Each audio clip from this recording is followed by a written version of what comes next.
Let's start. सगळ्यात पहिलं आपण काल कंपनी क्रिएट केली. Pragati computers private limited PC 7 वाजेचा टाईम टाकला होता त्याच्यात चुकून. पुन्हा एकदा थोडंसं रिव्हिजन करतो. हे पेलेवर अकाउंटिंग फीचर, हे पेरोल फीचरला ऑन केलेलं आहे. पेरोलसाठी आपल्याला इथे हे फीचर्स सुरू करावं लागेल. काल उशिरा आपण अजून एक फीचर ऑन केलं होतं थोडंसं, statutory and taxation. Payroll statutory ह्या फीचरसाठी पण यस करा. इथे खाली काही इन्फॉर्मेशन तुम्हाला फिलअप करावी लागेल. कंपनीचा code, company account group code, कुठलेही कोड नंबर वगैरे अशी काही माहिती इन्फॉर्मेशन तुम्हाला इथे टाईप करावं लागेल. TDS बद्दलची बरीचशी माहिती भरावी लागते. ती इन्कम टॅक्ससाठी इथे इन्कम टॅक्सचा जो सेक्शन आहे याच्यासाठी इथे भरावी लागेल. तर आणि दुसरं असं की इथं डिडक्टर टाईप जो आहे ना तो तुम्हाला ऑदर घ्यायचा आहे आठवणीने, गव्हर्नमेंट नाही घ्यायचा. गव्हर्नमेंट जर घेतलं तर you are the government company असं त्याचा अर्थ होईल. असं जर असेल तर PSICचे रूल जे आहेत ते डिफरंट ॲप्लिकेबल होतात. कदाचित पेरोलमध्ये पे सीटमध्ये तुम्ही काढलेले जे वर्किंग आहेत, कॅल्क्युलेशन आहेत, ते डिफरन्स येऊ शकतात. So you have to just select others company. Deductor, branch, division ही इन्फॉर्मेशन ब्लँक सोडली तरी चालेल सध्या. तर ही एक नोट लक्षात राहू द्या. यानंतर GSTचे फीचर पण आपण ऑन केले. जे फीचर, ज्या कॉन्फिगरेशन, जे अकाउंट स्ट्रक्चर ऑफ अकाउंट, या सगळ्या गोष्टी अगोदर त्या कंपनीत असणार आहेत, त्याचा याच्याशी काहीही संबंध नसेल. त्या सगळ्या गोष्टी ॲज युज्युअल आपल्या सुरू राहतील. काल आपण पेरोल इन्फॉर्मेशनमध्ये फीचर ऑन केल्यानंतर जेवढे आपल्याला सॅलरी शीट बनवायचे आहेत तेवढे ग्रुप तयार केलेले आहेत. Like that manager, officers, office staff, wedges, असे आपल्याला वेगवेगळे ग्रुप याच्यामध्ये तयार करता येईल. यानंतर काल आपण एक युनिट तयार केलं होतं बघा, आवर्स नावाचं. त्याचं फॉर्म्युला नेम आपण इथे दिले आवर्स. इथे आपल्याला ॲक्च्युली हे लिस्ट ऑफ UPC जे GSTसाठी आहे, बट इथे आवर्ससाठी काही युनिट आपल्याला सापडलं नव्हतं. ॲक्च्युली त्याचा याच्याशी काही संबंध नाही. इथे जरी आपण नॉट ॲप्लिकेबल ठेवला तरी कुठलीही अडचण येणार नाही असं मला तरी वाटतंय.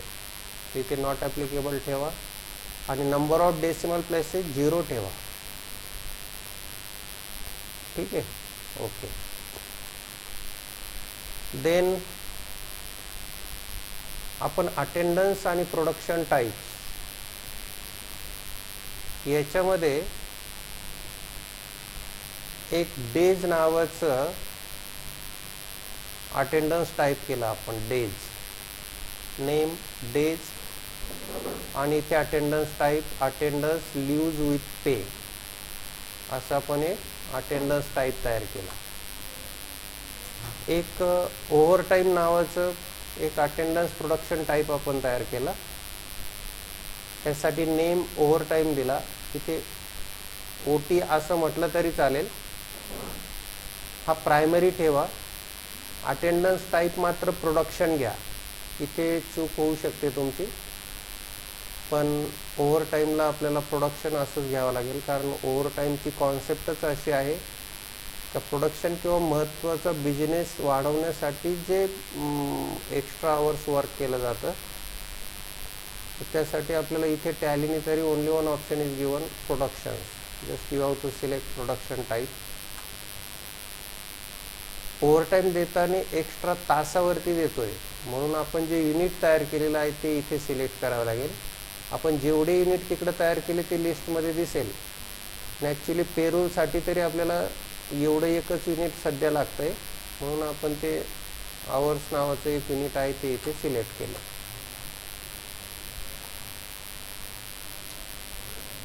काल आपण पेरोल इन्फॉर्मेशनमध्ये पे हेड्स तयार केले. त्यामध्ये बेसिक सॅलरी हा एक पे हेड तयार केला. दिस इज अर्निंग फॉर एम्प्लॉई. पे हेडचा प्रकार हा आहे का अर्निंग फॉर एम्प्लॉई. एम्प्लॉईसाठी हे अर्निंग आहे. So you have to select from the list option is earning for employee. Income type आपण फिक्स दिला. काल सांगितल्याप्रमाणे बेसिक सॅलरीचं जी काही अमाऊंट आहे प्रत्येक एम्प्लॉईला दिली जाणारी ही किमान 1 वर्ष तरी फिक्स राहणार आहे. म्हणून तुम्हाला फिक्स असा ऑप्शन सिलेक्ट करायचा. Then basic salary. आता इथे फार जर डीपली घ्यायला गेलं तर मला वाटतं आपण सेकंड सेक्शनमध्ये घेऊया. एकदा सगळ्यांना बेसिकचं सगळं समजलं तर त्यानंतर बघूया. सध्या ही बेसिक सॅलरी हे जे अकाउंट हेड आहे हे फक्त स्टाफ आहे असं गृहीत धरून आपण इनडायरेक्ट एक्सपेन्सेस असा ग्रुप दिलेला आहे. इफेक्ट सॅलरी नेट सॅलरीसाठी इफेक्टिव्ह आहे म्हणून इथे यस सिलेक्ट करा. Name to be displayed. Pay slip इथे बेसिक असा शब्द घ्या. कॅल्क्युलेशन टाईप ऑन अटेंडन्स घ्या. Attendance leave with pay days घ्या. कॅल्क्युलेशन पिरियड मंथ्स घ्या आणि ॲज पर कॅलेंडर पिरियड हा त्याचा महिना सिलेक्ट करा. नॉर्मलसाठी 1 असं ऑप्शन सिलेक्ट करा.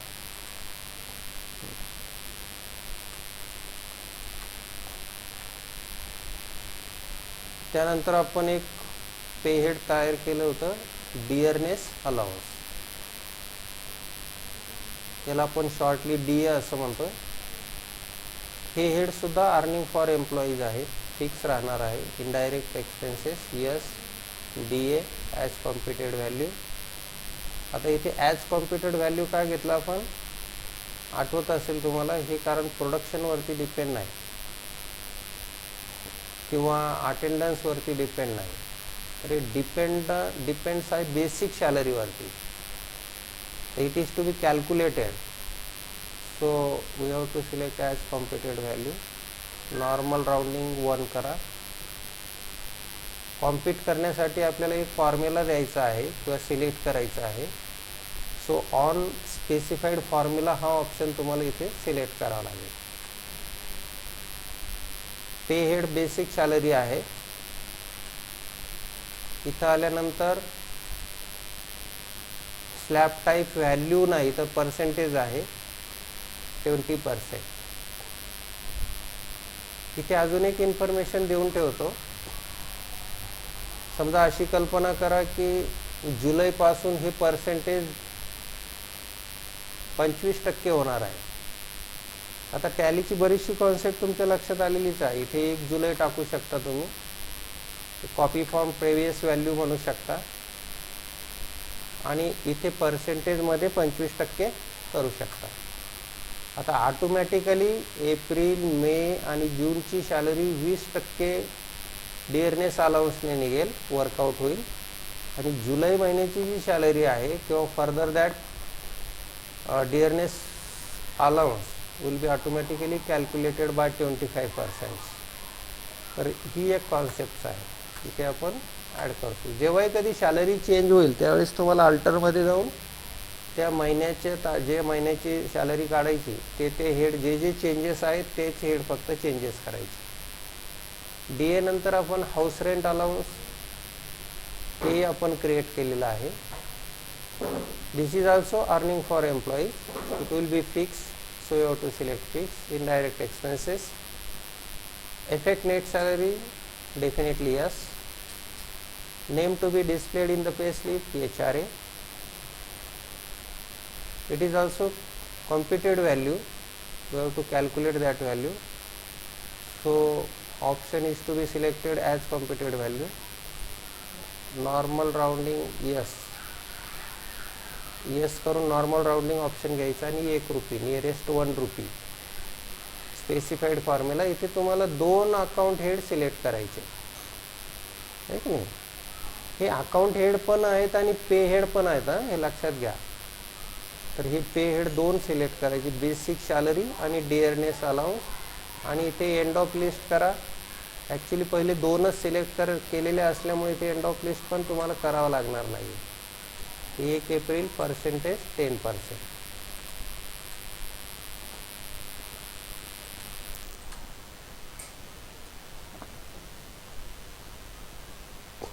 हाऊस रेंट अलाउन्स नंतर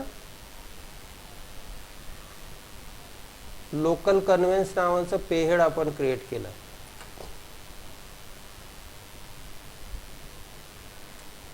earning for employee, fix, indirect expenses, yes, conveyance, it will be depend upon the attendance. So you have to select on attendance option from the list.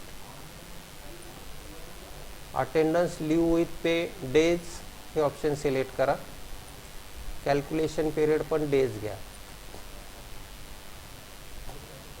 यासाठी normal rounding हा option select करा आणि rounding limit 1 द्या. इथे काल चुकून 0 balance select केला होता, 1 काढून टाकतो. त्यानंतर आहे incentive. Incentive also earning for employee, but it will be varied each and every month. So variable option select करा. Indirect expenses, yes, इथे incentive.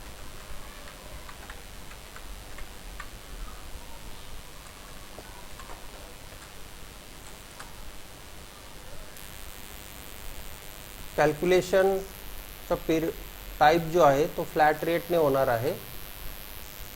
कॅल्क्युलेशन पिरियड महिन्याला आपण सॅलरी देतो आहे. So select monthly. Rounding method देण्याची गरज नाही, कारण इन्सेंटिव्ह देतानाच आपण राउंडिंग फिगरमध्ये देणार आहोत.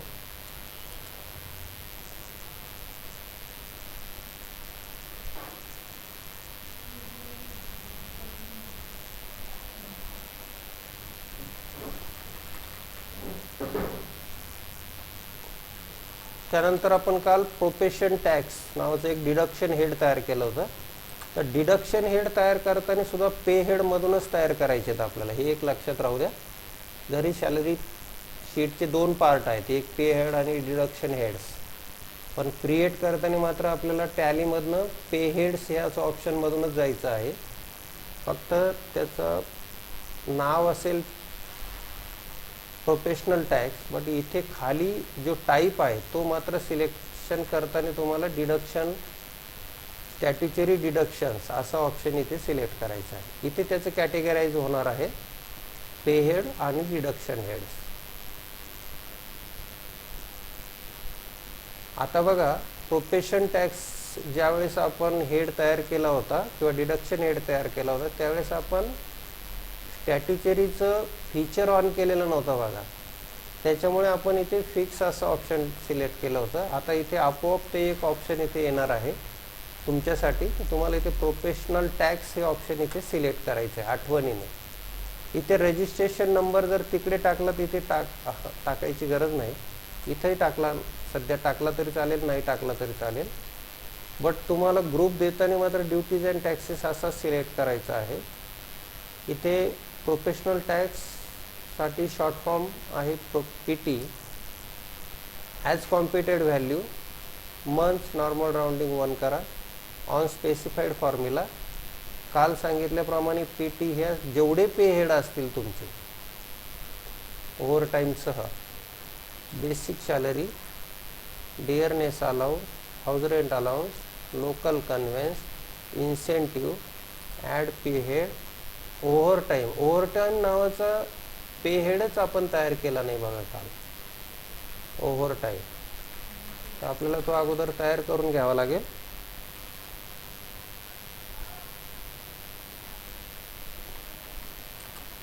ओव्हरटाईम,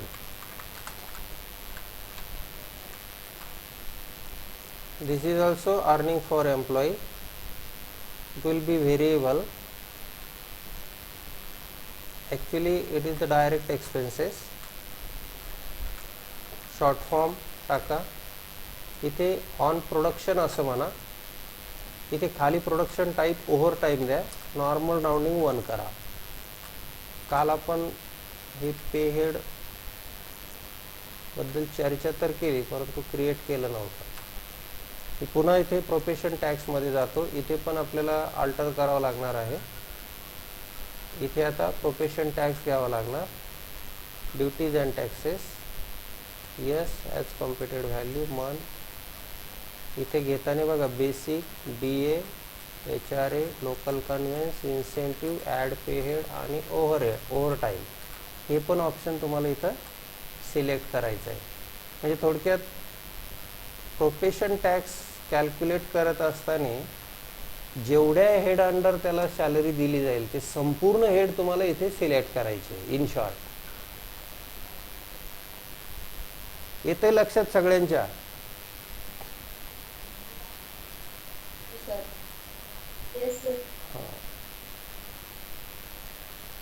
किशोर सर, प्राची, सौरभ येतोय का आवाज? कांचन,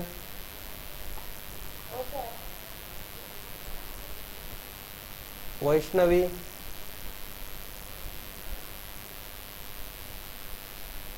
वैष्णवी आवाज पोहोचतोय?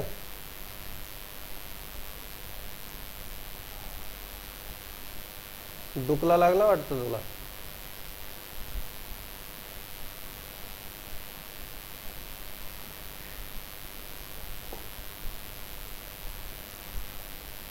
सुप्रिया, शीला मॅडम,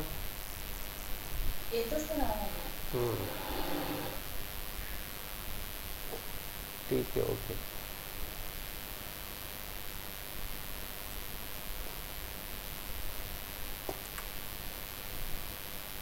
काल आपण एक एक्झाम्पल घेतलं होतं. 2,999 रुपयेपर्यंत प्रत्येक एम्प्लॉईची जी काही सॅलरी वर्कआउट होईल, ह्यावरती जे हेड आहेत त्याची टोटल जर 2,999 पेक्षा कमी होत असेल, ज्या काही महिन्याचं वर्किंग असेल त्याच्यामध्ये ते 0 अमाऊंट कापल्या जाईल.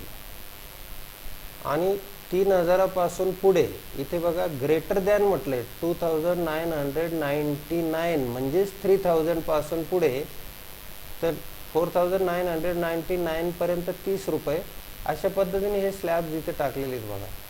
म्हणजे इथे 0 पासून 2,999 आणि ते 14,000 म्हणजे 15,000 पासून पुढे कुठलंही लिमिट दिलेलं नाही, अमाऊंट अप टूचं लिमिट नाही. सो मग किती 5 लाख जरी असेल पगार तरी सुद्धा अमाऊंट विल बी डिडक्टेड 200. त्याचा रिसेंट्स रूल मला माहिती आहे बघा का, मी पाहिजे तर याच्या खाली मांडून टाकतो आता लगेच. अशी कल्पना करा की आपल्याला 1 जुलैची सॅलरी काढायची आहे. 1 जुलैपासून नवीन रूल ॲप्लिकेबल होतो. कॉपी फॉर्म क्रॉस इथं असं घेता येईल आपल्याला. तर आता तर खरं इथे आपल्याला एप्रिल पासून पुढे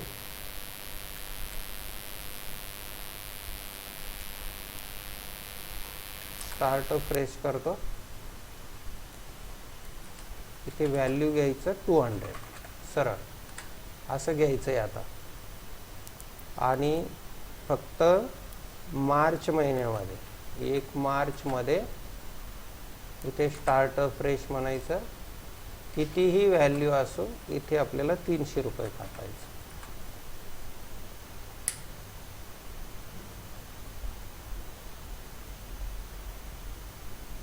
काही कळालं?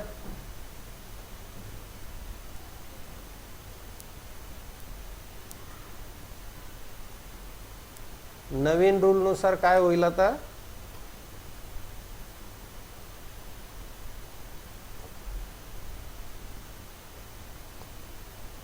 कोणाचा काहीच आवाज येत नाही. तुम्ही बोलले नाही तर मला विश्रांती पण मिळत नाही.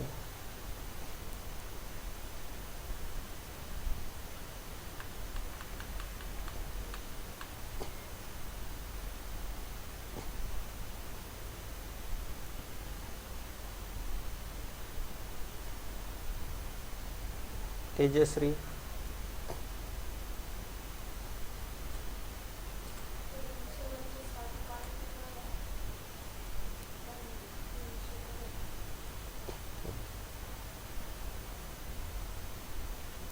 म्हणजे आता असा रूल आहे तर सॅलरी किती मिळते याचा काही विषय नाही, तुम्हाला 2500 रुपये वर्षाला कापायचे प्रत्येक एम्प्लॉईचे.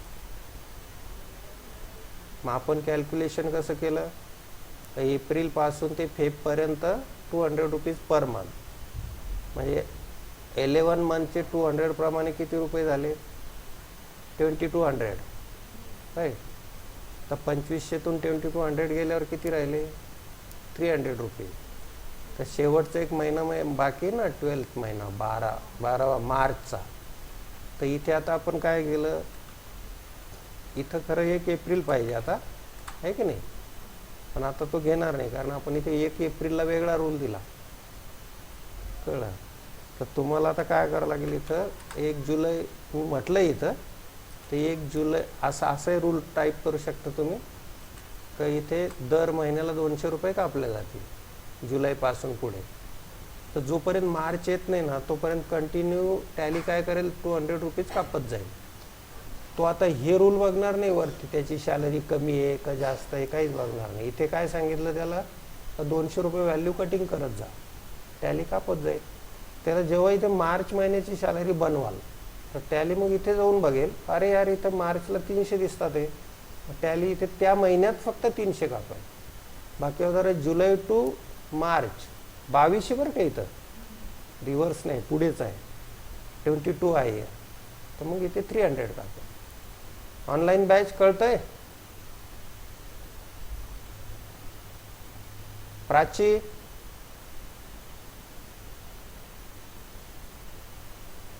हो सर. काय कळालं सांग बरं.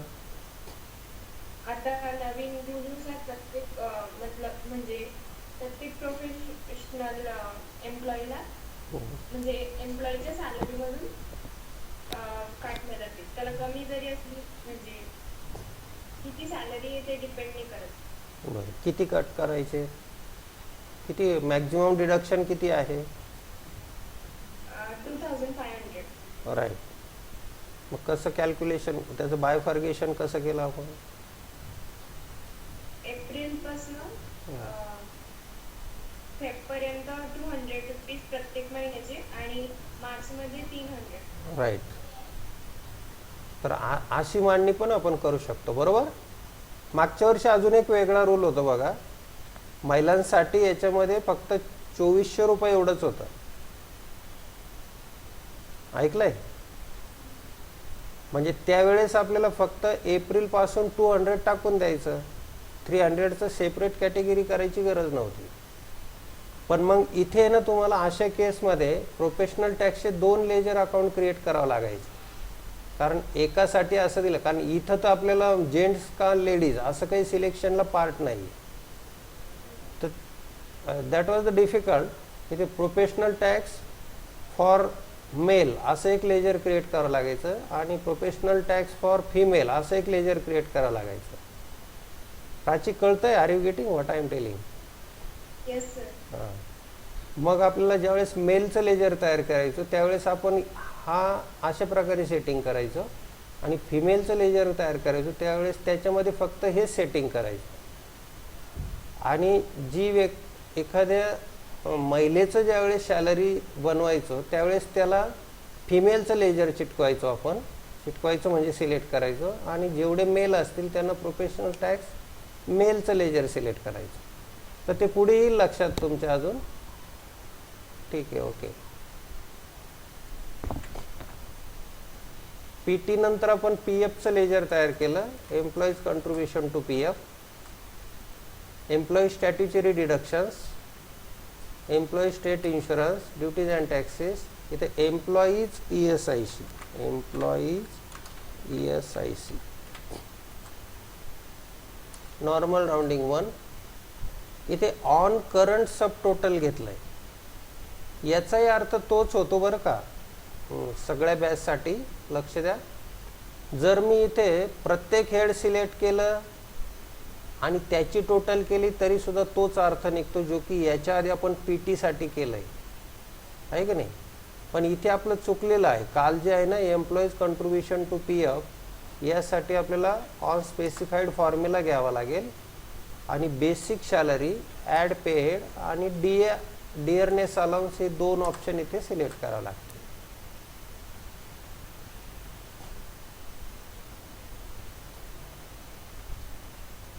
लक्षात आलंय? हा वरती हा इथे नावच चुकलंय आपलं. आपण काल बरीचशी मिस्टेक केली इथं. हेड आहे PFचं आणि ऑप्शन टाकलं ESICचं आपलं. कोणी काहीच सांगितलं नाही. इथे बघा एम्प्लॉई स्टॅट्युटरी डिडक्शन. इथे सिलेक्ट करताना आपल्याला सिलेक्ट करावं लागेल PF अकाउंट नंबर 1 हे ऑप्शन सिलेक्ट करावं लागेल. कालची मिस्टेक लक्षात घ्या. जाता जाता ही मिस्टेक केली आपण. ग्रुप ड्युटीज अँड टॅक्सेस इथे एम्प्लॉईज PF असं म्हणा. Normal rounding 1. आता इथे करंट सब टोटल न घेता ऑन स्पेसिफाईड फॉर्म्युला घ्या. PFचं आपण एक्सेलच्या सीटवरती बेसिक आणि DA वरती 10% कॅल्क्युलेशन केलं होतं, राईट. तर इथे आपल्याला पे हेड बेसिक सिलेक्ट करावं लागेल, add pay head DA select करावं लागेल. इकडे पुढं आल्यानंतर पर्सेंटेज आता 1.75%च्या ऐवजी 10% असं सिलेक्ट होईल. ठीक आहे. आणि सेकंड थिंग अशी मला वाटलं होतं कोणीतरी विचारेल, ॲक्च्युली बऱ्याचशा कंपन्यांमध्ये DA वरती PF नाही कापला जात, फक्त बेसिकवरतीच PF कापला जातो, आहे की नाही. पण मी तुम्हाला सांगतो, मी जे शिकवतो हे माझ्या कंपनीतला रूल सांगितला, प्रायव्हेट लिमिटेड कंपनीचा.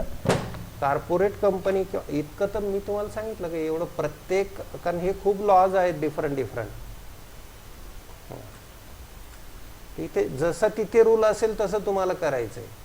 तुम्हाला मेन म्हणजे टॅलीमध्ये सेटिंग कसे करायचे हे शिकणं गरजेचं आहे. संपूर्ण लॉज माझ्याकडून कंप्लीट ॲज ऑन डेटचे मिळतील अशी कुठलीही अपेक्षा करू नका. कारण दर वर्षाला नवीन प्रत्येक टॉपिकचे रूल बदलतात. PFचे रूल बदलतो, ESICचा रूल बदलतो, प्रत्येक कंपनीचे एम्प्लॉई वाईज रूल बदलतात. तर ते रूल तुम्हाला तिथे मिळणारच आहे.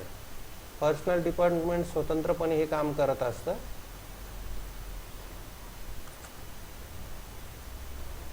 PF नंतर आता आपल्याला employees contribution to ESIC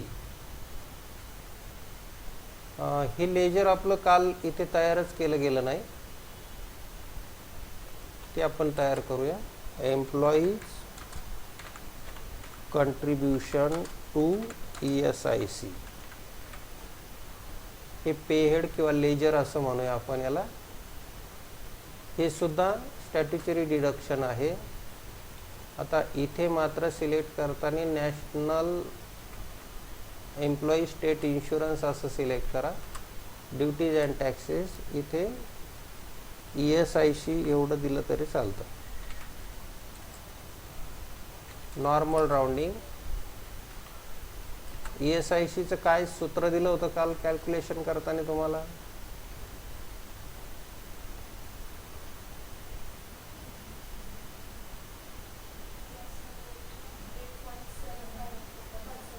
right, gross सॅलरीच्या 1.75% आहे ना, ग्रॉस सॅलरीच्या 1.75%.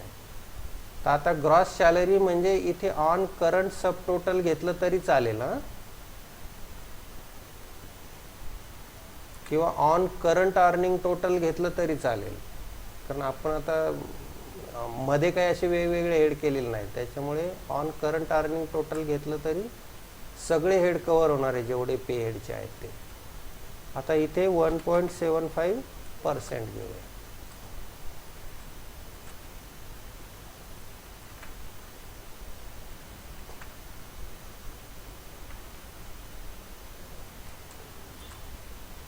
अजून कोणते डिडक्शन हेड तयार केले आपण? सॅलरी ॲडव्हान्स एक तयार केलेला आहे. इथे बघा सिंपल वरती एक डिडक्शन फ्रॉम एम्प्लॉईज हा जो टाईप ऑफ डिडक्शन हेड आहे, याच्यामध्ये बरेचसे हेड येऊ शकतात तुमच्या कंपनीमध्ये डिफरंट.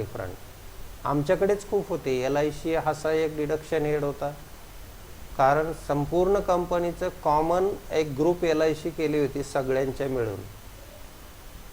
मात्र प्रत्येकजण किती कंट्रीब्युशन देऊ शकतो एल आय सीचं प्रीमियम, त्यानुसार वेगवेगळी जरी व्हॅल्यू असली तर प्रत्येकाला L I C life insurance corporation म्हणजे एल आय सी आपण ड्रॉ केली होती, तर तेही डिडक्शन आम्ही त्या सॅलरीतून करायचो आणि एल आय सीच्या नावाने चेक द्यायचो आणि सोबत लिस्ट द्यायचो त्यांच्याकडे.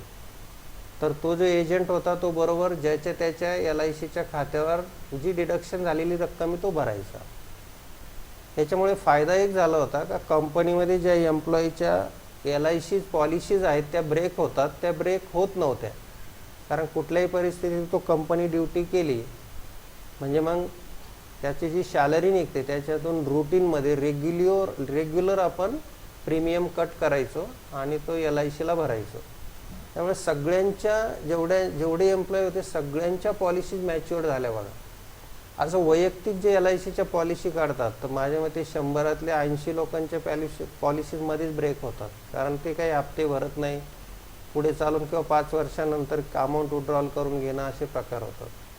तर म्हणून असं तसं कॉमन एफर्ट्स आम्ही घेतला होता आणि कंपनीतच सगळ्यांची एल आय सी. अजून एक कंपनीमध्ये एक हे डेफिनेटली असतं बघा, सोसायटीचं एम्प्लॉईज सोसायटी, तेही हेड मी तयार करतो, एम्प्लॉईज सोसायटी.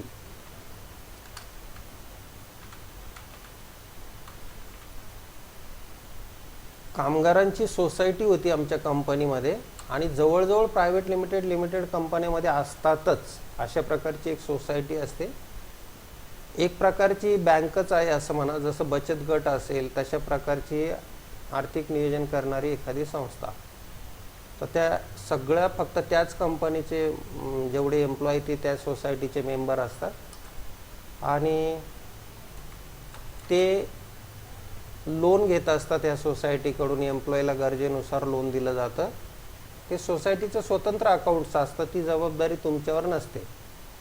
तुमच्याकडे एवढी जबाबदारी आहे की सोसायटीकडनं जी लिस्ट येईल कामगारांची आणि त्याच्यावर जेवढी रक्कम कापायची आहे ती जी व्हॅल्यू असेल ती तुम्हाला पगारातून कापायची आहे आणि सोसायटीच्या नावाने चेक द्यायचा आहे. त्या कामगारांची जी सोसायटी असेल ज्या नावाने ती रजिस्टर्ड झालेली असेल त्या नावाने चेक तुम्हाला द्यायचा आहे. जसं कॅन्टीनचं आहे तसंच समजा तुम्ही. त्याचा अकाउंटंट डिफरंट असतो, त्याचा हिशोब वेगळा असतो. आपल्याच कंपनीच्या कामगारांपैकीच एक जण अध्यक्ष असतो, उपाध्यक्ष असतो, सेक्रेटरी असतो. एखादा त्यातलाच अनुभवी माणूस अकाउंटंट असू शकतो किंवा बाहेरचा एम्प्लॉई पण त्या सोसायटीचं अकाउंट बघत असतो. तर आता तुमची जबाबदारी एवढंच आहे का एम्प्लॉईचे सोसायटीकडून जी लिस्ट येईल त्या लिस्टप्रमाणे तुम्हाला अमाऊंट डिडक्शन करायची आहे सॅलरीमधनं आणि टोटल जी सोसायटीची रक्कम असेल त्याचा चेक आपल्याला सोसायटीला द्यावा लागणार आहे. आता बघा डिडक्शन फ्रॉम एम्प्लॉईज आहे, हे तुम्हाला करंट लायबिलिटी ह्या हेड खाली घ्यावं लागेल. कारण तुम्हाला जस्ट कलेक्ट करायची रक्कम सॅलरीमधनं आणि लायबिलिटी जनरेट करून ती चेक सोसायटीला द्यायचा आहे. बरोबर तेजश्री? तिथे करंट लायबिलिटी, इथे एम्प्लॉई सोसायटी. सेकंड थिंग, आता आय विल आस्क यू यामध्ये कोणतं ऑप्शन ॲप्लिकेबल राहील बरं? आता कल्याणी,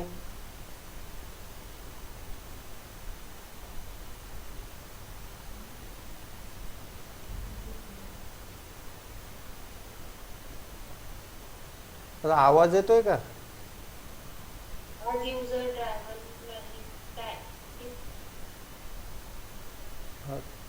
हा बोला बोला.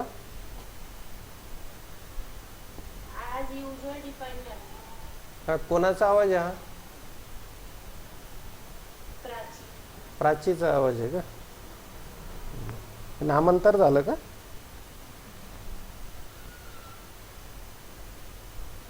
As user defined value. Kalyani बरोबर आहे का हे ऑप्शन?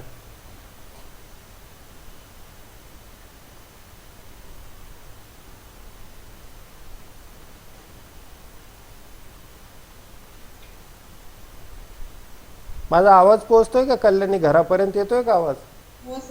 येतोय, येतोय ना? कोणतं ऑप्शन सिलेक्ट करायचं यातलं? Type of calculation.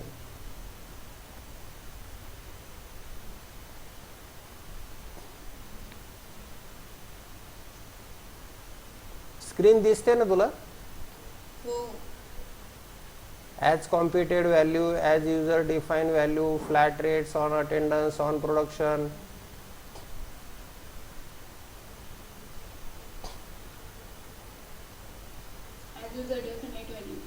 As user defined value. हां ठीक आहे. ॲज युजर डिफाईन व्हॅल्यू आपल्याला सिलेक्ट करायचं, कारण user will define at the time of preparation of salary.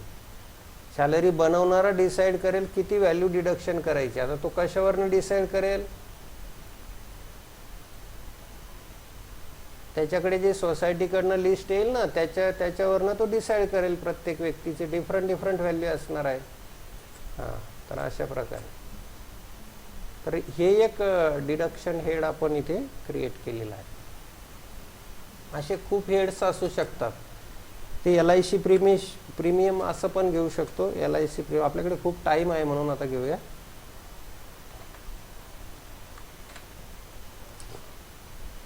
This is also deduction from employee. हे माझ्याकडे खूप हेड्स होते ॲक्च्युली शिकवायला गेलं. करंट लायबिलिटी एलच, ते LIC करूया. युजर डिफाईन व्हॅल्यू हाच ऑप्शन घेणार आहे,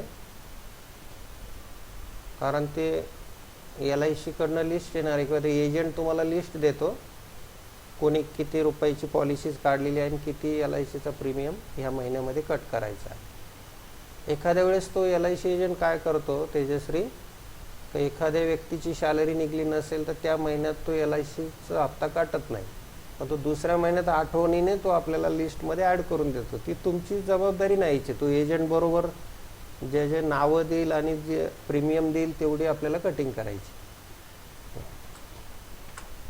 ते त्याचं लुकआउट आहे.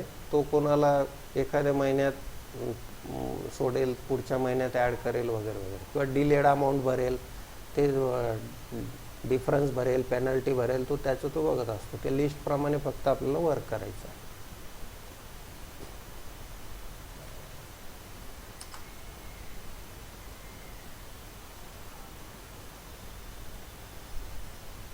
एक बोनस पण आपण घेऊ शकतो.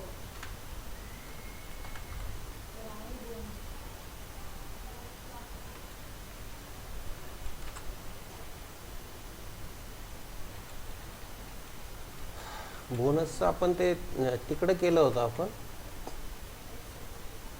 एक्सेलच्या सीटवर होतं, आपण इथे घेऊया.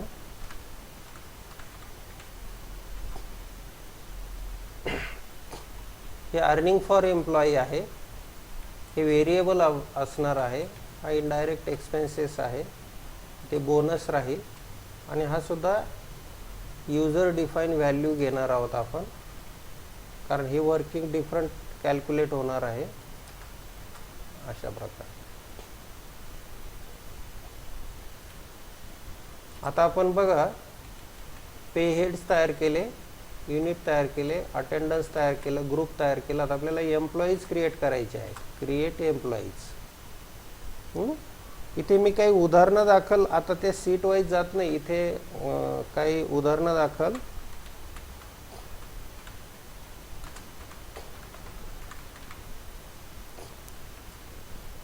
एम्प्लॉईचं नाव घेतलं मी इथे. Display name in reports. इथे डिफरंट असू शकतं. गायकवाड टी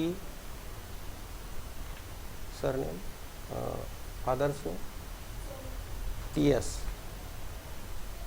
असं वेगळं नाव घेऊ शकतो आपण. तुमच्यावर डिपेंड करेल. आता इथे बघा, ग्रुप ऑफ सॅलरी दाखवतोय. तुम्हाला इथे सिलेक्ट करायचं आहे. इथे सपोज तुम्ही ऑफिस स्टाफ घेतला असेल, ऑफिस स्टाफ सिलेक्ट करा. डेट ऑफ जॉईनिंग हे खूप इम्पॉर्टंट आहे. बघा, या व्यक्तीची पर्सनल पूर्ण इन्फॉर्मेशन तुम्हाला इथं फिलअप करायची आहे. तुम्हाला एक थोडीशी ॲडिशनल माहिती देतो. जसंही कंपनी सुरू होते, त्याच्यानंतर एम्प्लॉयमेंटला सुरुवात होते, त्यावेळेस प्रत्येक एम्प्लॉईसाठी स्वतंत्र फाईल तयार होते तिथे. म्हणजे एम्प्लॉईच्या ॲप्लिकेशनपासून, त्याला कॉल दिल्यापासून, त्या कॉलची कॉपी, त्याच्यानंतर इंटरव्ह्यूची कॉपी, सिलेक्शनची कॉपी, जॉईनिंग लेटर एक स्वतंत्र, ज्या दिवशी तुम्ही जॉईन होता त्यावेळेस वेगळं एक स्वतंत्र जॉईनिंग लेटर द्यावं लागतं. ते लेटर, त्याच्यावरती सही, त्यावरती असलेला टर्म्स अँड कंडिशन, त्याची एक कॉपी, म्हणजे त्या व्यक्तीला त्या व्यक्तीच्या पूर्ण सर्व्हिस लाईफमध्ये जे काही डॉक्युमेंटेशन झालं असेल कागदपत्राचं, संपूर्ण कागदपत्राची एक एक कॉपी त्या व्यक्तीच्या फाईलमध्ये पर्सनल डिपार्टमेंटला लावली जाते आणि असे 200 लोक असतील तर 200 फाईल तिथे दिसतील तुम्हाला प्रत्येक एम्प्लॉईचे. आणि प्रत्येक एम्प्लॉईच्या फाईलवरती तो एम्प्लॉई नंबर जो असतो ना 1 2 3 4 अशा प्रमाणे लिहिलेलं असतं. मग आता बघा, जर तुम्ही 1 एप्रिल 21 पासून सॅलरी टॅलीमध्ये बनवणार असणार तर तुम्हाला प्रत्येक फाईल काढून बघावं लागेल त्या तेजश्री गायकवाड नावाची जी व्यक्ती आहे तिचं जॉईनिंग कधी कोणत्या वर्षी झालेलं आहे पाठीमागे. म्हणजे याच्या आधी सॅलरी मिळत होती तिला, पण एक्सेलवरती मिळत होती किंवा दुसऱ्या हाताने सॅलरी बनवली जात असेल तर हे टॅलीमध्ये इन्फॉर्मेशन भरावं लागेल त्या व्यक्तीची पर्सनल डेट ऑफ जॉईनिंग. आता हे डेट ऑफ जॉईनिंग अर्थात आजपासून पुढे आपण टॅलीवरती सॅलरी बनवणार आहोत, तर याच्या अगोदर ह्या एम्प्लॉईचं ह्या कंपनीमधलं जे योगदान आहे ते कदाचित 10 वर्ष पूर्वीचं असेल, 5 वर्ष पूर्वीचं असेल, असं जरी गृहीत धरलं तर इथे आपण आता 1/5/2015 आपण टाकूया.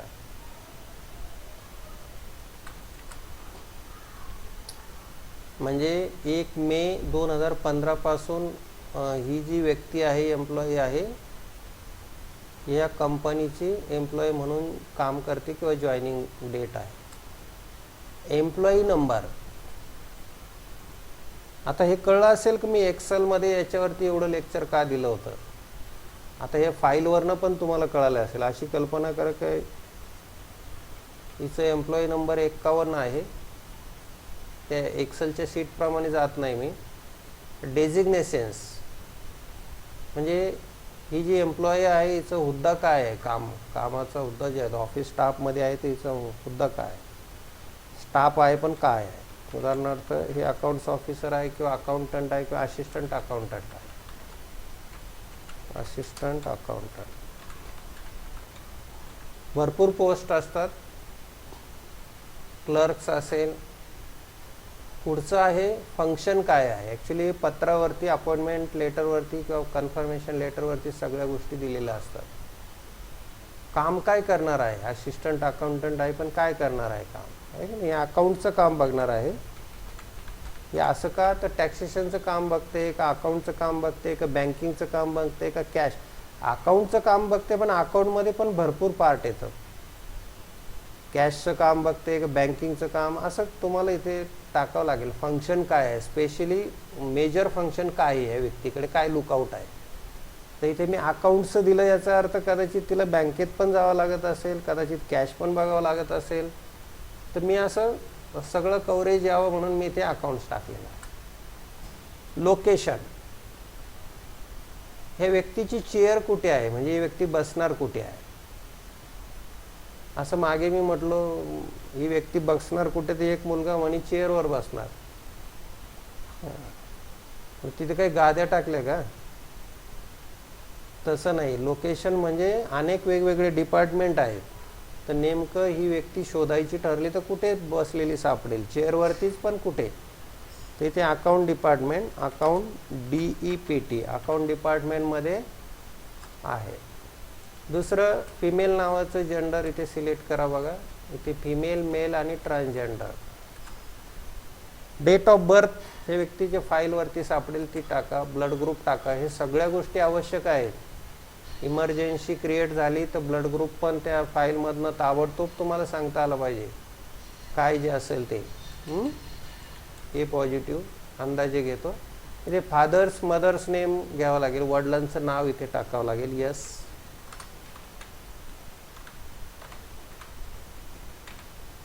चुकलं का, समजा इथे व्यक्ती काम करत असेल तर सपोज नेम म्हणजे पत्नीचं नाव टाकावं लागेल. आता इथे गरज नाही, हीच पत्नी आहे. इथे ॲड्रेस टाकायचा, संपूर्ण ॲड्रेस टाकायचा आहे. फोन नंबर टाका. हे व्यक्तीची इन्फॉर्मेशन आहे.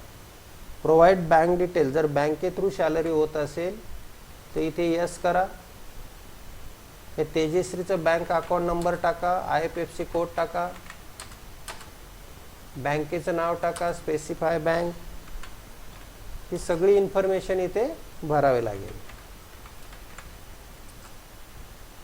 इथे ट्रान्झॅक्शन टाईप कोणता होणार आहे, म्हणजे फंड ट्रान्सफर चेक दिला जातोय का चेक थ्रू, इथे चेक थ्रू सॅलरी दिली जाईल, अकाउंट पे दिली जाईल, अशी माहिती इथे द्यायला लागेल. पुढे स्टॅट्युटरी डिटेल. इन्कम टॅक्सचा नंबर हा कोणाचा पॅन नंबर पाहिजे, तेजश्रीचा पॅन नंबर इथे फिलअप करायचा आहे की नाही, तो इथे फिल करा. आधार कार्ड नंबर इथे टाईप करा जो असेल तो. किती नंबर लागतो काय नको, जाऊ दे, भरतच नाही. युनिव्हर्सल अकाउंट नंबर, आता ही नवीन कॉन्सेप्ट आहे बघा, आधार कार्ड जाऊन म्हणतात UAN येणार आहे, यावरती सगळ्याच गोष्टी कव्हर होणार आहेत. आता PF अकाउंट नंबर, काल मी सांगितलं प्रत्येक गोष्ट महत्त्वाची बघा, प्रत्येक व्यक्तीचं PFचं जे डिपार्टमेंट आहे त्या डिपार्टमेंटमध्ये आपल्या कंपनीतील काम करणाऱ्या प्रत्येक एम्प्लॉईचं स्वतंत्र खातं तिथे उघडलं जाणार आहे. म्हणून म्हटलं ना मी बँक अकाउंट असल्यासारखं तसं. आता ह्या व्यक्तीचं खातं असं असू शकतं काही, असं काहीतरी वेगळं प्रत्येकाचं. EPS म्हणजे पेन्शन स्कीम, काल म्हटलं ना मी 1.67% रक्कम EPSला जाते आणि 8.33% रक्कम ही प्रॉव्हिडंट फंड अकाउंट नंबरला म्हणजे बेसिक PFला जाते. ठीक आहे. Date of joining for PF इथे 1 मे. आता ही वरची ही डेट आणि ही डेट डिफरंट असू शकते तेजश्री. एकदम सुरुवातीला तुम्ही ट्रेनी म्हणून जॉईन असेल तर तुम्हाला PF लागू नसेल, अशी काही सिच्युएशन असू शकते. 1 वर्ष आधी तू जॉईनिंग केलं तेव्हा PF नव्हता, तुला लागू नव्हता, म्हणून PFची डेट ही ह्या डेटपेक्षा पुढची असू शकते, मागची कधीच नसेल. अगोदर PF लागू झाला नंतर जॉईन झाला असं कधीच नसेल, हे एक लक्षात घ्या. प्राण PR account number, I don't know what is the exactly, I remember that. ESI number, आता हाही तसाच, हिला जर ESIशी ॲप्लिकेबल असेल तर हे इथं टाकलं जाईल. डिस्पेन्सरी नेम बघा, ESIशी अनेक डिफरंट डिस्पेन्सरी आहेत. वाळूजला एक स्वतंत्र 2 डिस्पेन्सरी आहेत. चिकलठाणा MIDC मध्ये सुद्धा 2 होत्या, एक मुकुंदवाडी डिस्पेन्सरी आहे आणि एक सिडकोला आहे, गरवारेच्या बाजूला एक दवाखाना आहे तिथे. तर इथे मी मुकुंदवाडी घेतो.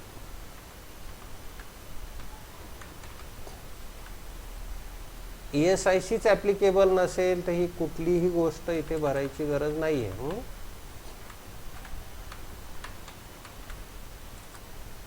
सेव्ह करा.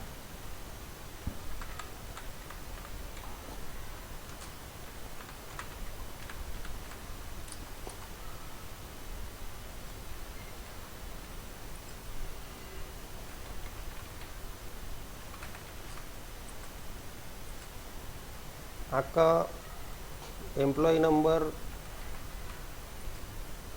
डेसिग्नेशन्स,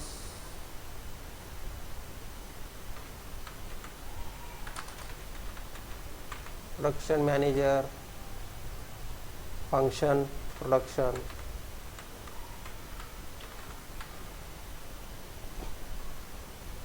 प्रोडक्शन सुपरवायझर घ्यावा लागेल. मॅनेजर कॅटेगरी वर्कर मध्ये येणार नाही.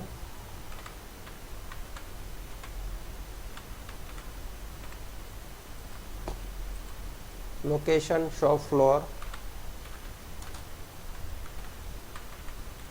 प्रोडक्शनच्या शॉपमध्ये वर्क करते, जेंडर फिमेल असेल, डेट ऑफ बर्थ काय असेल ते, बाकी सगळी इन्फॉर्मेशन आता अगोदर दिली त्याप्रमाणे तुम्हाला फिलअप करायची आहे.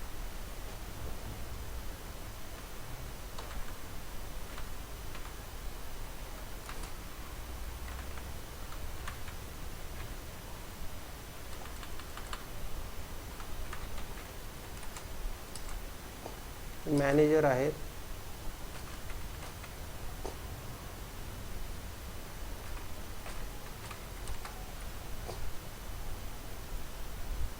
एम्प्लॉई नंबर काही पण असू शकतो, जो असेल तोच टाकायचा. डेसिग्नेशन्स मॅनेजर, फंक्शन, लोकेशन, हे सगळ्या गोष्टी इथे फिलअप करायच्या. 3 एम्प्लॉईचं मी उदाहरण घेतलेलं आहे बघा. आता इथे एम्प्लॉई क्रिएट झाल्यावर आपल्याला इथे सॅलरी डिटेलमध्ये जायचं आहे आणि इथे डिफाईन सिलेक्ट करायचं आहे आपल्याला, डिफाईन. ठीक आहे. आता इथे एक गोष्ट करू शकतो आपण. अगोदर इथे ऑफिस स्टाफमध्ये जातो मी, एक आयडिया देतो तुम्हाला.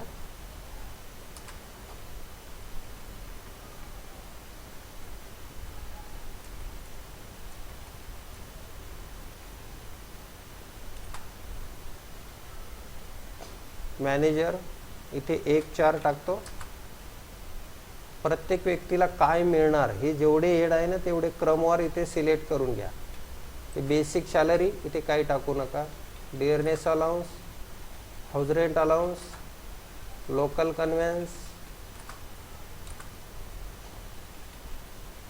अजून काय काय घेतलं आपण इथे, इन्सेंटिव्ह जे द्यायचे आहेत ते अगोदर सिलेक्ट करूया. ओव्हरटाईम, बोनस पण द्यायचं हेड आहे.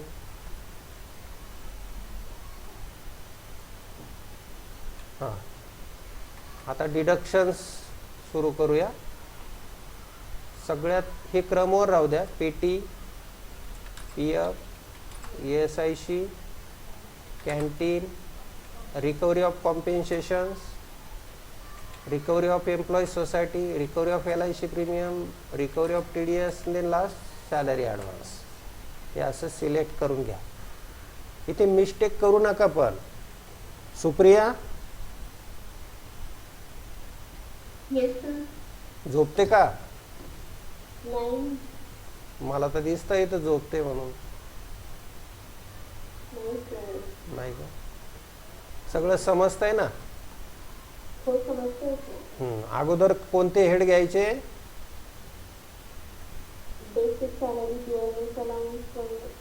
पे हेड घ्यायचे. पे ज्या हेड खाली सॅलरी देतो ते. त्याच्यानंतर डिडक्शन हेड. डिडक्शन हेड क्रमाने घ्यायचे. सगळ्यात पहिला प्रोफेशन टॅक्स, PF, ESIC हे स्टॅट्युटरी डिडक्शनचा ग्रुप आहे ना. लक्षात येतं तुझ्या? Statutory deductions. त्यानंतर हां, जे डिडक्शन फ्रॉम एम्प्लॉई जे त्यानंतर घ्यायचे. सगळ्यात शेवटी सॅलरी ॲडव्हान्स टाकायचा. असं इथे सेव्ह करून घ्या. याला हे स्ट्रक्चर ऑफ सॅलरी इथे सेव्ह करून घ्या. आता याच्यानंतर काय करा, डिफाईन सॅलरीत जा. आपल्याकडे जे एम्प्लॉय आहेत त्याला मी एका एकाला सिलेक्ट करतोय. इथे तेजश्री गायकवाड 1-4. इथं गेल्यावर आहे ना, मी तुमचं काम खूप हलकं केलंय बघा. इथे मी स्टार्ट फ्रेश म्हणण्याऐवजी कॉपी फ्रॉम एम्प्लॉई ग्रुप असं करणार आहे. इथे क्लिक केलं बघा. आता हे हेड जे आहेत ना मागे पुढे होणार नाही. आता हे तेजश्रीची बेसिक सॅलरी आपल्याला इथे सेट करायची आहे. इथे बघा, मी इथे बेसिक सॅलरी घेतो उदाहरणार्थ 20,000 रुपये. DA इथे DAच्या ठिकाणी तो रेट मध्ये गेलाच नाही बघा. का गेला नसेल सांगा बरं. आता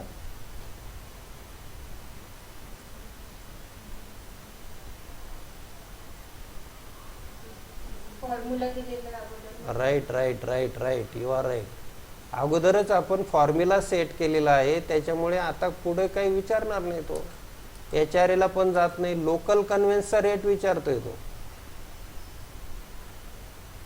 मग आता 100 रुपीज पर डे. इथे बघा पुढे डे झालंय प्राची. एक्सेलचं सीट कळालं असेल ना तर आता सगळ्यांना मजा येणार आहे. इन्सेंटिव्ह. आता इन्सेंटिव्ह इथे आपल्याला टाकायची गरज नाही. पण टाकला तर आपण काय केलं, फिक्स टाकलेलं आहे ना, फ्लॅट. तर ह्या महिन्यामध्ये जर इन्सेंटिव्ह 500 रुपये येणार असेल तर इथे अल्टरमध्ये जाऊन 500 असं टाकावं लागेल. पण इथे टाकणं डेंजरस आहे. ते जिथे 0 राहू देऊ, आपण बघूया त्यावरती काही उपाय सापडतो का. ओव्हरटाईम. इथे ओव्हरटाईमचा रेट म्हणजे कोणता रेट टाकायचा आपल्याला, पर आवर रेट. म्हणजे एका तासाला त्याला किती ओव्हरटाईम मिळणार आहे. आता ही स्टाफ असल्यामुळे हिला मिळणार नाही, हे इथे घ्यायचं नाही. आपण हे हेड इथनं एलिमिनेट पण करू शकतो. सगळेजण व्यवस्थित लक्ष द्या. Tejashri Gaikwad is not allowed the over time, she is not applicable. So इथे काय करा, इथे एंड ऑफ लिस्ट म्हणा. आपोआप ते जे हेड आहे ना ते बिनकामाचं ते एलिमिनेट होईल. मला नाही वाटत कळतंय तुम्हाला. ऑनलाईन वाले हां येस ओके. आता प्रोफेशन टॅक्स, PF, ESIC. आता ESIC तेजश्रीची कट होणारच नाही बघा, कारण टॅलीमध्ये रूल भरलेला आहे. कारण तिला 20,000 रुपये बेसिक मिळत आहे, म्हणजे ही सॅलरी 27-28 हजारापर्यंत जाईल आता. म्हणजे आपोआपच ही व्यक्ती आउट ऑफ ESIC झालेली आहे. पण तरी हे हेड मी ठेवतो मुद्दाम तुम्हाला दाखवण्यासाठी का तिचं कॅल्क्युलेशन बनणार नाही आता तिथे टॅलीमध्ये. कॅन्टीन,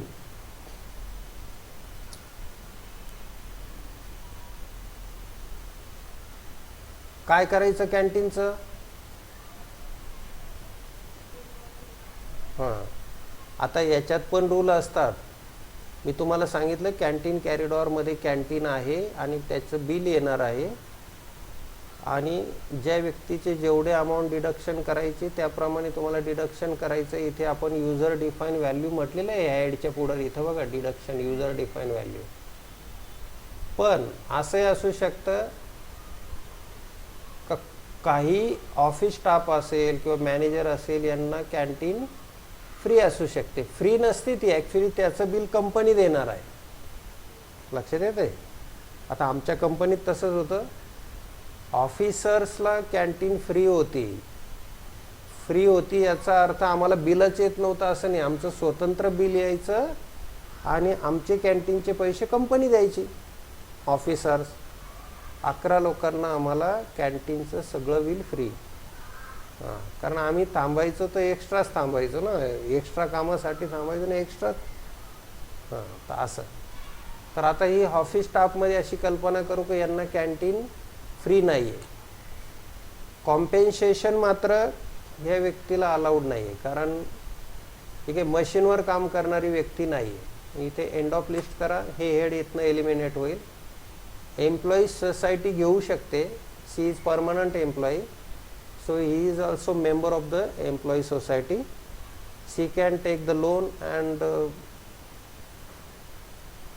रिकव्हरी सुद्धा ह्या व्यक्तीची होऊ शकते.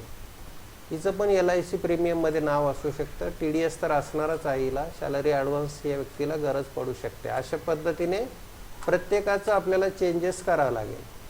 गो टू द ऋतुजा 1-4 म्हणा, इथं ते कॉपी म्हणा, मॅनेजरच्या याच्यातून कॉपी करू. तर फक्त बेसिक टाकायचं आहे.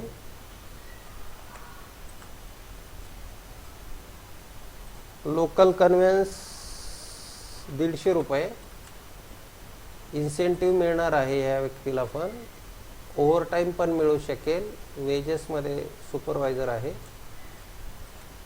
PT आहे, PF आहे, ESIC आहे. कॅन्टीन फ्री नाही आहे. कॉम्पेन्सेशन पण येणार आहे, कारण सुपरवायझरची तर जबाबदारीच आहे. हलगर्जीपणाने काम करा तर नुकसान भरपाई घेणार आहेत company. Employee society, LIC, TDS, salary advance. ठीक आहे, अशा पद्धतीने. त्यानंतर आपण अजून एक हेड क्रिएट केलं होतं बघा, एम्प्लॉई क्रिएट केला होता किशोर. कॉपी. आता हे ॲक्च्युली मॅनेजरसाठीच क्रिएट केलेलं आहे. हे सगळं लागूच असणार आहे. 40,000 टाकलं इथे. DA लोकल कन्व्हेन्स आपण देणार नाही असं होऊ शकतं. यांना कार प्रोव्हाइड केलेली आहे कंपनीने, इथे एंड ऑफ लिस्ट करून टाका. ज्यांना कार कंपनीची कार दिली जाते त्यांना लोकल कन्व्हेन्स पुन्हा दिला जात नाही. हां, त्यांना पेट्रोल अलाउन्स स्वतंत्र दिला जातो. अलाउन्स देण्यापेक्षा सॅलरीत देण्याऐवजी पेट्रोल संपला का पेट्रोल टाकून दिलं जातं आणि पेट्रोल एक्सपेन्सेसला डेबिट केलं जातं. खूप व्हरायटी घेतली बघा त्या मानाने. इन्सेंटिव्ह यांना मिळणार आहे. ओव्हरटाईम नसणार आहे. But person is manager. इसको एलिमिनेट कर लो. बोनस प्रत्येकालाच लागतो आहे. प्रोफेशन टॅक्स आहे. ESI मात्र इथे एंड ऑफ लिस्ट करून टाका. कॅन्टीन आहे. कॉम्पेन्सेशन एलिमिनेट करून टाकू शकतो. एम्प्लॉई सोसायटीचे मेंबर नाही आहेत ते, कारण कामगारांची सोसायटी इज द मॅनेजर. तिथे एंड ऑफ लिस्ट करू शकता. तुमचं जसं स्ट्रक्चर असेल तसं काम करतील. LICचं हे यांचं ह्या ग्रुपमध्ये LIC पॉलिसी नाही आहे, यांची एंड ऑफ लिस्ट करून टाका. TDS तर असणार आहे. सॅलरी ॲडव्हान्स कधी कधी घेतला जाऊ शकतो. तर असं स्ट्रक्चर प्रत्येकाचं वैयक्तिक एडिट करायचं आहे तुम्हाला.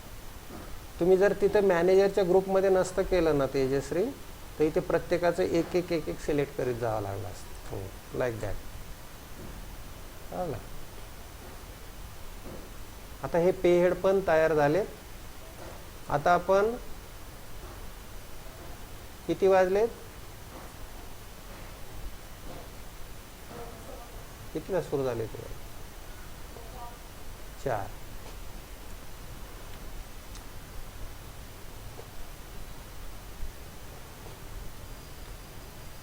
इथे पेरोल व्हाउचर मध्ये जाऊया.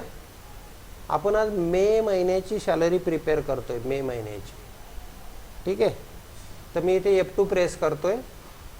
31/5लाच हे व्हाउचर बनलं पाहिजे बरं का. 31/5ला ज्या महिन्याची सॅलरी आहे त्या महिन्याच्या शेवटच्या तारखेलाच ही एंट्री झाली तरच ते तुमचं पगार बरोबर येणार आहे.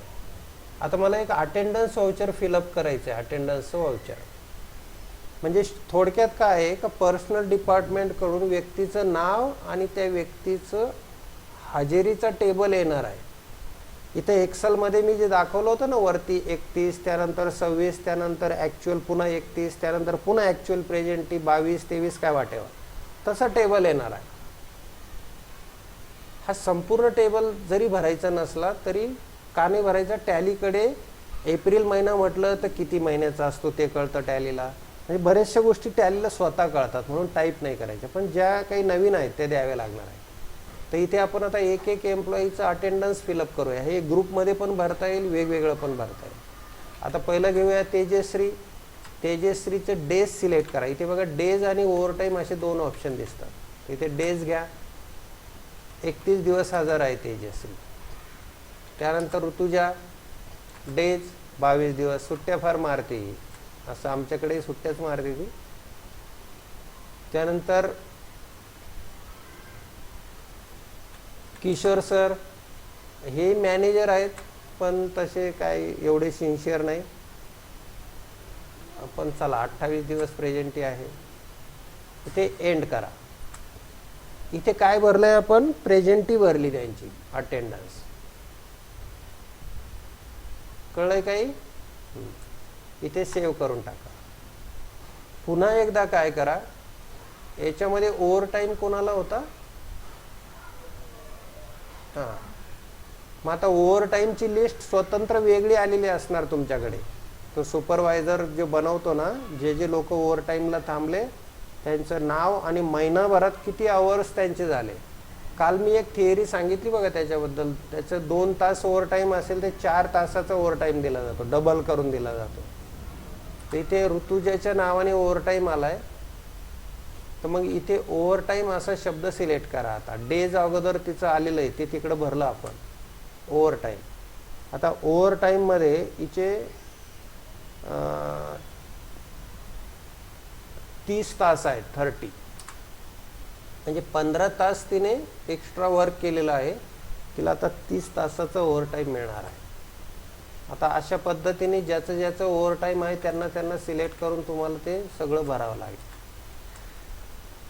आता हे झालं अटेंडन्सचं व्हाउचर फिलअप झालं आहे. आता आजच्याच तारखेला आपल्याला पेरोल बनवायचं आहे, पगारपत्रक शीट बनवून ठेवायचं. आता बघा पेरोलवरती क्लिक करतोय मी. पेरोल तयार होणारे अगदी काहीच सेकंदामध्ये. इथे सॅलरी पेएबलला सिलेक्ट करायचं. सॅलरी पेएबलला सिलेक्ट केल्यावर इथे पेरोल ऑटोफिल नावाचं एक बटन आहे. आता सध्या आपल्याला ESIC ची लिस्ट काढायची का NPS ची लिस्ट काढायची, PF ची लिस्ट काढायची का सॅलरी बनवायची? सध्या आपल्याला सॅलरी बनवायची. सो इथे सॅलरी वरती क्लिक करा. इथे तो विचारतोय सॅलरी कोणत्या महिन्याची काढायची. खरं तर त्याने आपोआप पिरियड घेतलेला आहे तिथे 1/5 ते 31/5. याचं कारण काय असेल माहिती आहे? सध्या टॅलीला आपण 31/5ला अटेंडन्स दिलेला आहे, तेव्हा टॅलीला समजून चुकलंय का आता ही सॅलरी बनणार आहे 1/5 ते 31/5ची. त्याने आपोआप घेतलं तरी खोडचळपणा करू नका. इथे जर आपोआप येत नसेल तर समजा काहीतरी तुमचं चुकतंय. Employees group. आता टॅली असं विचारतो तुम्हाला एकाची सॅलरी काढायची का? प्रिंटआउट घेताना तेजश्रीचं वेगळं, मग ऋतुजाचं वेगळं, मग किशोर सरांचं वेगळं, असं एक पान काढायचं का कसं करायचं? का मॅनेजर्स जेवढे मॅनेजर आहे त्यांची स्वतंत्र घ्यायची का? ऑफिसरचे स्वतंत्र प्रिंटआउट घ्यायचं का? तिथे बघा मी मुद्दाम काल एक्सेलमध्ये 4 लोक एकत्र घेतले होते बघा. पण मी शिकवताना असंच शिकवलं होतं तुम्हाला का 4-5 सीट बनवू शकतील, तुम्हाला आठवत असेल तर. जे काही बोलेल ते खरंच बोलेल मी. आणि तसं पण आता इथे पण तसंच होणार आहे. तुम्हाला ते प्रिंटआउट कसं घ्यायचं आहे. आता इथे सुद्धा आपल्याकडे मोजके 4च लोक आहेत. विश्वास ठेवा. तुम्हाला इथे ऑल आयटम असं सिलेक्ट करा. काय 4 लोक आहे, एकत्र जरी असेल, ऑफिसरमध्ये मॅनेजर आहे, मॅनेजरमध्ये स्टाफ आहे, वर्कर आहे, इथे ऑल आयटम सिलेक्ट करा. पुढचा प्रश्न आहे, कोणी बाहेर गेलं का? काय ऍडमिट?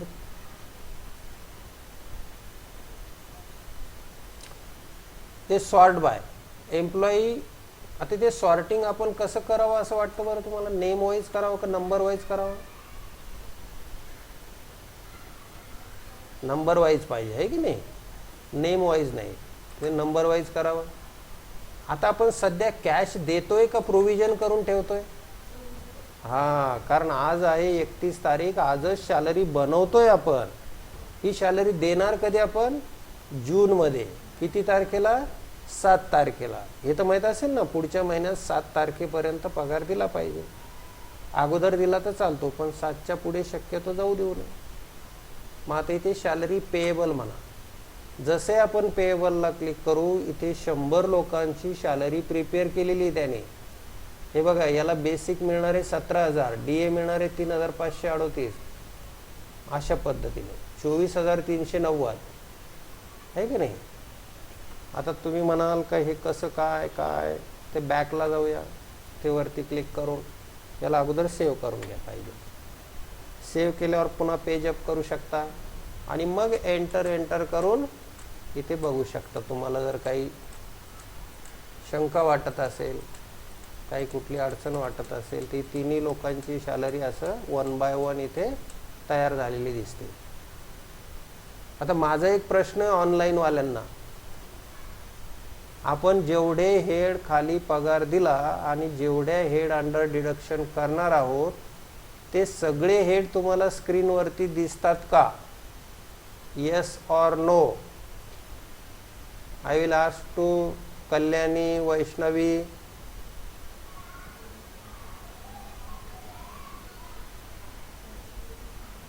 No sir. सर्व हेड दिसत नाही. कोणते हेड दिसत नाही बरं? Sir incentive. बरोबर. अजून?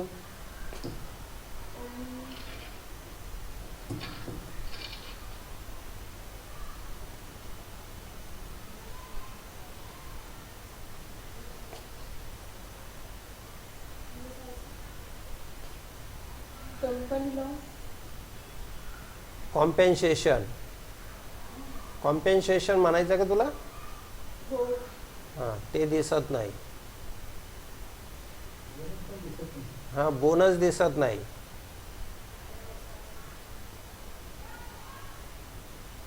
बोला. ओव्हर टाइम दिसत नाही. PSIC.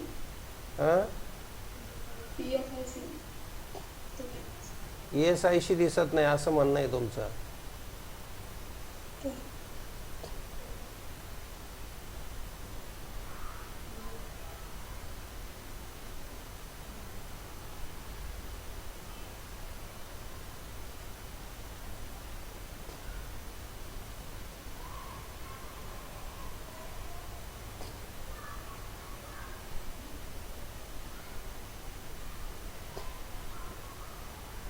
अजून कोणते दिसत नाही? सॅलरी ॲडव्हान्स दिसत नाही. अजून कॅन्टीन दिसत नाही. अजून LICचं प्रीमियम होतं ना, ग्रुप पॉलिसीची फिगर, ते दिसत नाही. वेल TDS पण दिसत नाहीये. हां चला, तर आता एक थोडंसं लॉजिकली मी प्रश्न विचारतो. प्राची सोडून बघा बाकीच्यांना सुचतंय का काही, का ते हेड का नाही दिसत आहे सुप्रिया? हेच हेड का सोडून दिले? बाकीचे हेड आले त्याच्यात. कोणते हेड दिसत नाहीये आणि कोणते दिसतात ते?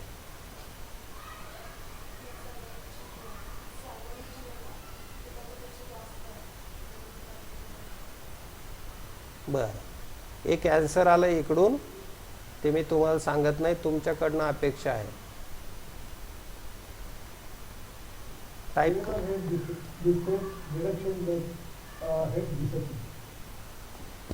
नाही सर, डिडक्शन हेड आहेत ना. प्रोफेशन टॅक्स आहे, PF आहे,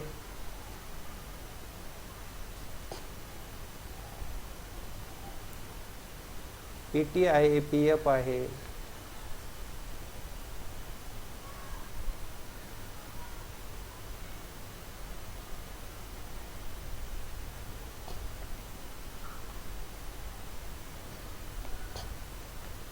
काय होतं, घरी असता तुम्ही लोक. बोल. जे हेड आपण पुन्हा पुन्हा घेत नाही ते दिसत नाहीये. म्हणजे सॅलरी ऍडव्हान्स हे पुन्हा पुन्हा थोडीच आपण घेऊ शकतो. बर. इन्सेंटिव्ह हां. म्हणजे प्रत्येक महिन्याला थोडी. बर. अजून कोणी काही सांगा, बोल. जे स्टॅच्युटरी होते हां. ते दिसत नसतात आणि जे फक्त नॉर्मल डिडक्शन होते वगैरे ते नाही दिसत. आता हे कोण बोललं?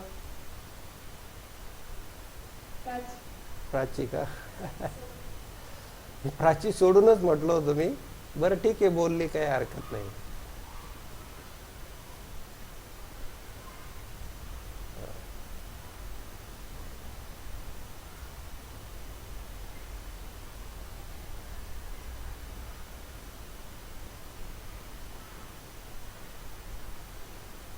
अजून बाकीचे वैष्णवी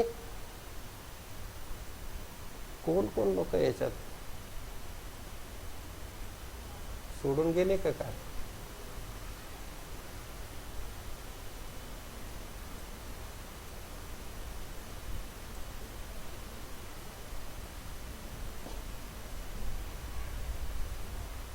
शीला मॅडम, कांचन मॅडम, तुमचा आवाज येत नाही.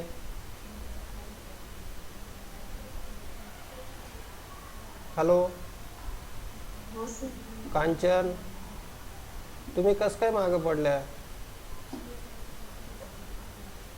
मला वाटतं घरी. हा, बोला बोला बोला. तर ते दिसत नाहीये, ते समजून नाही राहिलं. व्यवस्थित दिसत नाहीये का स्क्रीनवरती? नाही म्हणजे डिडक्शन ते दिसत नाही ना त्याच्यामध्ये. ऍडव्हान्स सॅलरी ते कशामुळे नाही तिथं म्हणून ते समजून. हां.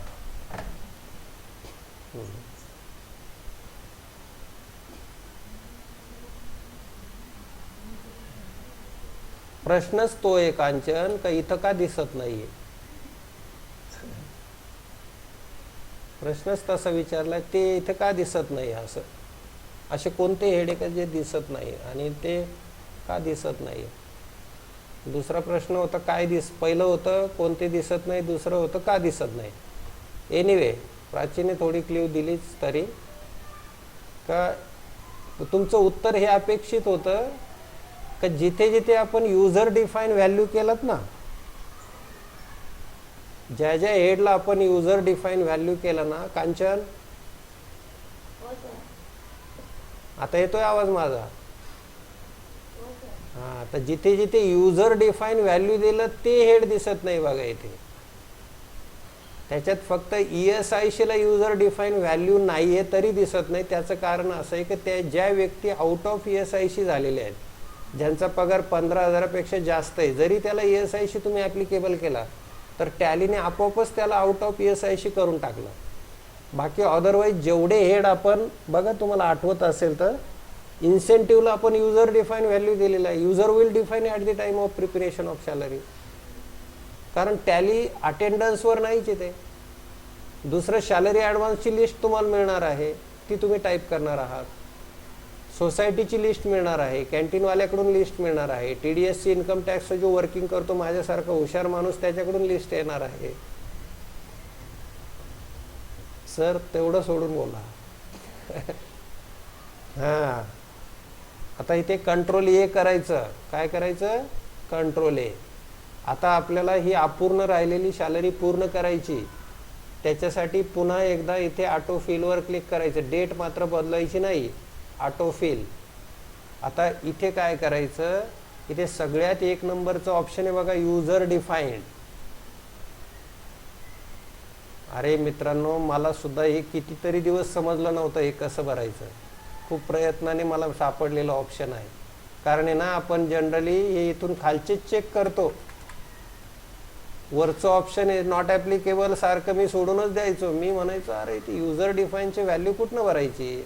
मग ते कितीतरी दिवस मला ते समजलं नाही. एक दिवस चुकीने इथे एंटर झाल्यावर ते कळालं का अरे युजर डिफाईन, हा असं असतं ते. तुम्हाला बघा किती रेडीली. हां, इथं आता ऑल आयटम घेऊया. इथे पण नंबरिंग घेऊया. हे पण आपल्याला पेएबलमध्येच टाकायचं. आता बघा, शीला मॅडम, कांचन मॅडम, आता तुमच्या समोर जे हेड दिसतात आहे, असे हेड दिसतात आहे की ज्याचे फिगर तुम्हाला भरायच्या. मग आता ऋतुजाचा बोनस द्यायचा आहे का ह्या महिन्यात, किंवा द्यायचा तर किती द्यायचा. आता ह्या महिन्यात बोनस नाही आहे. कॅन्टीनची फिगर आलेली असेल, कुठनं आलेली असेल? कॅन्टीनवाल्याकडून. हां, तर हिचं आपण कल्पना करूया का 250 रुपये बिल आहे महिन्याला. कॉम्पेन्सेशन नाही आहे. सोसायटीची लिस्ट आली, तिने काही लोन घेतलेलं आहे तर 500 रुपये डिडक्शन आहे. LICचं सुंदर मॅनेजमेंट केलेलं आहे, 600 रुपये तिचं दर महिन्याला प्रीमियम जातो. TDS इन्कम टॅक्सचं जो वर्किंग करतो जे व्यक्ती, त्याच्याकडनं लिस्ट आलेली आहे की ह्या महिन्यात TDSची रक्कम कापा यांची. इथं नाव असेल, रक्कम असेल 300 रुपये. सॅलरी ॲडव्हान्स तिने घेतलेलं नाही आहे, कारण तिने इकडे लोन घेतलेलं. असं काही नाही, लोनचा आणि सॅलरी ॲडव्हान्सचा काही संबंध नाही. तेजश्री, बोनस तर कोणालाच नाही आहे.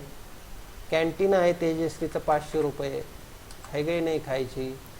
एम्प्लॉई सॅलरी, सोसायटी घेतलेली आहेत, 1000 रुपये महिन्याला कटत आहे. LIC प्रीमियम आहे 500 रुपये महिन्याला. TDS ह्या महिन्यात तिने नाही म्हटली कापायला. तिने IT वाल्याला, पुढच्या IT म्हणजे आपल्याच कंपनीत काम करणं, हे मॅनेजमेंट आहे. पहिले 6 महिने आणि दुसऱ्या 6 महिन्यात तेजश्री 50% पहिल्या 6 महिन्यात कमीत कमी ॲडव्हान्स भरला गेला पाहिजे. तो मग कदाचित कोणी एप्रिलमध्ये भरेल, मेमध्ये भरेल, ते मॅनेजमेंट, ते आपल्यावर डिपेंड असतं. TDS इथे नाही आहे. सॅलरी ॲडव्हान्स पण घेतलेलं नाही आहे तिने. बोनस किशोर सरांना नाही, या महिन्यात कोणालाच द्यायचा नाही. कॅन्टीन त्यांना अलाउड नाही आहे, म्हणजे कॅन्टीन फ्री आहे. तर हे हेड जर इथे सिलेक्ट केलं नसतं ना त्यांचं, तर आलं नसतं. इथे TDS मात्र त्यांचं भरपूर आहे. 2500 या महिन्यात कटिंग आहे. सॅलरी ॲडव्हान्स नाही आहे. आणि त्यांना सोसायटी वगैरे असे हेड का नाही आले बरं? तिथेच आपण मॅनेजर होते, तिथंच एलिमिनेट केले होते. हां, इथं बघा, इथे आपोआप आता हे आलेलं आहे एंटर. आता आज मी सीट नाही दाखवणार, उद्याच्यासाठी काही सरप्राईज ठेवूया. पण आज स्लिप दाखवतोय तुम्हाला. बोला पटकन, कोणाची स्लिप बघायची सॅलरीची? एक स्लिप फक्त बघून दाखवणार आहे.